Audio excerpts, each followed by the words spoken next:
урматтуу туугандар, Кыргыз Республикасынын маданиятына эмгек сиңирген ишмер, белгилүү журналист жана коомдук ишмер Мыктыбек Арыстанбек жана анын шакирттери тарабынан даярдалган Нике кереметтер аттуу долбоорго назарыңыздарды бурабыз. Баштайбыз анда. Жашоодогу эң кубанычтуу күндөргө албетте той да кирет. Мына ушул той бүткөн соң жаш жубайларыбызга кубаныч алып келеби же кайгыбы? Деги эле тойду кантип өткөрүү керек? Мына ушул жөнүндө кеңири маалымат алгыңыз келсе, биз менен бирге болуңуздар. Назарыңыздарда Нике кереметтери теле долбоору. Ассаламу алейкум.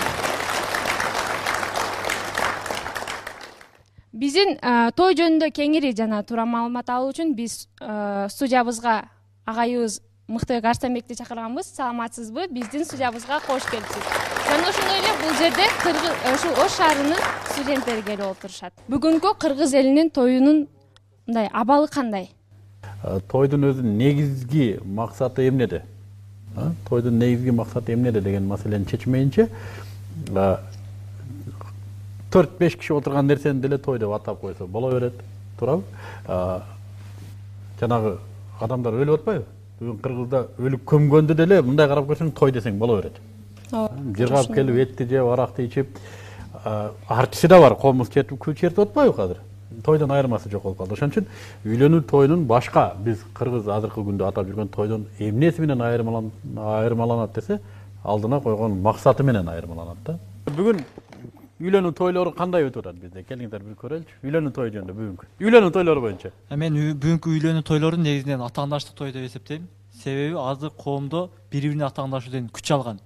Бири мындай бири ресторанда өтсө, бири адан өтөрак, бири лимузинге түшсө, адан бириси өтөрак. Атаандаштык менен күч алган той бул ысырапкорчулукту мындай эң жеткен чеги болуп жатат да. Мен тойлорду ушундай үйлөнүү тоюн ошондой көрүп атам да. Рахмат дагы. Бүгүнкү күндө Кыргызда бир жакшы сөз бар, куру намыс деп коюшат.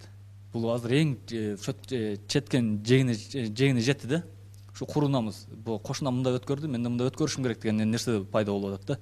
Ушунун кесепетинен көпчүлүк азыркы эмелер Россияга барып иштеп келет да, бардык акчасын алып кетип бир тойго өткөрүү менен чачып коюп атат. Кээ бир семьяларды көрүп атабыз, үй бүлөлөрдү. Былтыр ушу машинада чогуу келе жатып, бир таксиде чогуу келе жатып бир эженин сөзүн уктум да. Ал эже айтат, 300 миң алып, кызын турмушка берген. Кредит алып. Анын бир айдан кийин кайра кызы ажырашып келген да. Эми көрө бериң, кимге зыян болду? 300 миңди төлө өмүр бою. Эми төлөп өмүр бою отурат да, ошо проценти менен. Мен байкадым шаарыңыздарда, мына көпүрөңүздөр бар го Ошто. ЗАГС болгондо көпүрөдөн өтүш мүмкүн болбой калат экен да.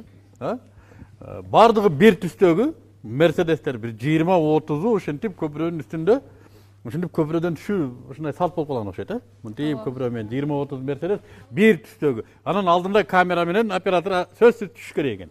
Артында адам өлүп атат, эмне болуп атат? Ушулда жаңы салт кирген ушундай. Жараткан ар бирибизди эле тойго жеткизсин. Негизинен бүгүнкү күндө тойлорубузда өтө эле чыгашаны көп кетирип, анан жаңы ыкмаларды киргизип алганбыз. Мисалы, келин көйнөктөрдү ачык кийгизип алып, ал жерге баланын тайнеси, чоң энеси, чоң атасына чейин чакырып алып, горкалап кыйкырып, өтө ыймансыздыкка дагы жетип атабыз. Андан сырткары аракты сууда аягызып. Мен сурайын, Ошто деле ушундай келиндерди жылаңачтап алып чыгасыңарбы, Ооба. Горько деп кыйкырып өбүштүрөсүңөр. Ооба. Бар. Ар бир тойдо бар. Ар бир тойдо бар. Бар. Байкашымча, ошол мен көргөнүмдө астына ушул тойго ресторанга ошол эки жубай киргендин астында аларга кичинекей жаш кызды жана жаш жигитти астына коюп, анан кийин алар кирип келишет да.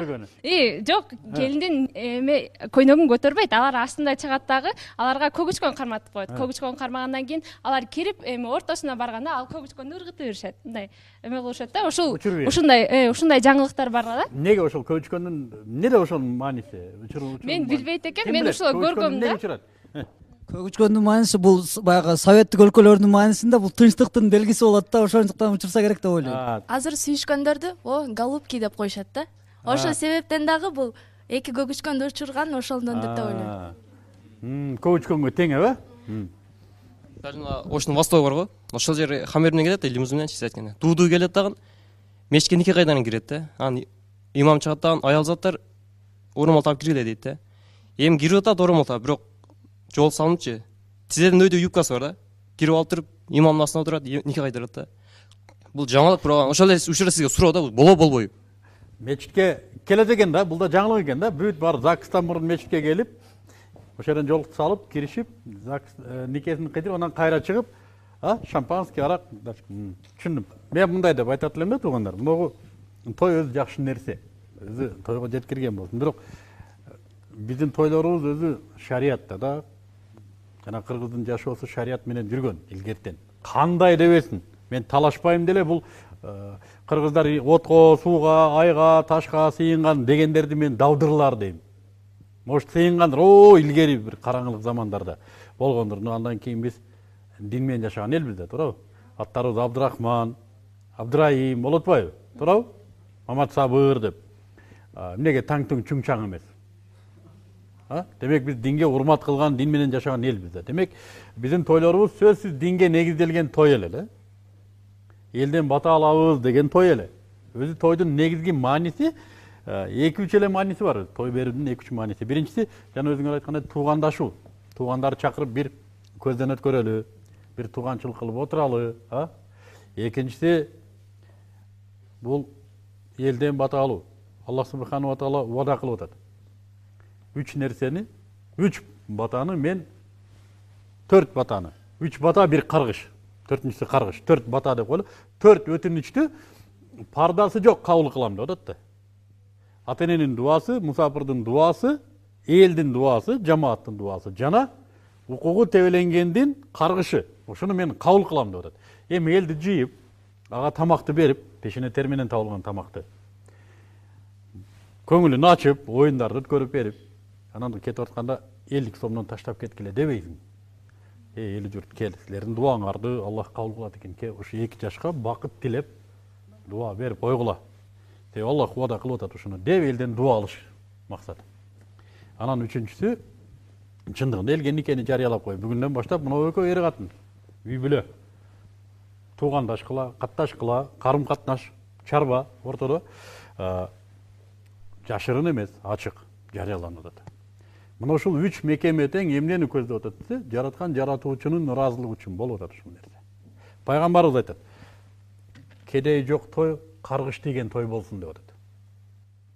Тойдо сөзсүз кедей болуш керек. Сөзсүз колунда жокторго берилиш керек. Бүгүнкү биздин тойлорду эми ушуга мындай которуп көрүңүздөр. Эмнеси бар, эмнеси жок болот да. Жанагы таштарга барып, отко барып сыйынуубу, же сурануубу? Менче айырге барып суранган деле жок, өзү деле кыжалат болсо керек. Эмне келди ал отко? Экинчиден эми бул тойдо Кудайдан сураш керек болсо, адал нерсе менен сураш керек да, туурабы? Эмне менен сурап атат? Арак менен сурап атат. Тосту да аябай кызык. Тосту кармалып. 2 жаш бактылуу болсун. Кимге приказ кылып атат? Кудай 2 жашты бактылуу кыла көр деген башка сөз. 2 жаш бактылуу болсун. Кимге приказ болуп атат? Анан жанагы ит ичпеген аракты кана алып бери. Ошо тоюнда мактанып атат. Мен мынанча арак куйдум. Мен мынанча ит ичпеген ичимдик менен дуа алдым деп атат да, мындай айтканда. Мен айтат элем, ушул тойбу? Балким тойдур, бирок биз буга эмнеге маани беришибиз керек десе, айтат элем, 2 жаш биринчи жолу босогон аттап атат да. Биринчи жолу турмуш босогосун аттап атат. Алар кимди билбейм. Президент, балким молдо, балким бир карыя, балким бир бай магнат, олигарх, билбейм. Алар Кудайга канчалык деңгээлде муктаж, бирок 2 жаш ошол күнү муктаж Кудайга. Ошол күнү 2 жаш муктаж. Аябай муктаж. Турмушун жаңы баштап атат. Анан ошол күнү жүздөгөн литр арам тамак менен, аны ичип алып жиндиче бийлеген бийлер менен кайсы дуаны алып берип атабыз. Анан ошондон кийин балдар ажырашып кетсе таң калып атабыз. Көпкө жашабады ушулар депчи. Көпкө жаша деп ким дуа кылды аларды? Ким суранды Кудайдан? Той күнү бүт бузукулук болбодубу? Той күнү өлтүрдүк го бары жокто. Ким сурап койду? Бирөө чыгып айтпайт, мына арамды алып койгула, мен дуа кылайын деп айтпайт. Молдосу да келет. Молдо кенчи ичпей тургула. молдо кеткенден кийин жайлайбыз. 2 жашты молдо кеткенден кийин жайлайбыз, тактагыла. Молдо келет, дуасын кылат, о кеткенден кийин энди жайлайбыз дабайт. Ушу кандай той энди? Ушул жерде мен сизге суроо бергим келип турат да. Биз канткенде адал жана Аллахтын ыраазычылыгы үчүн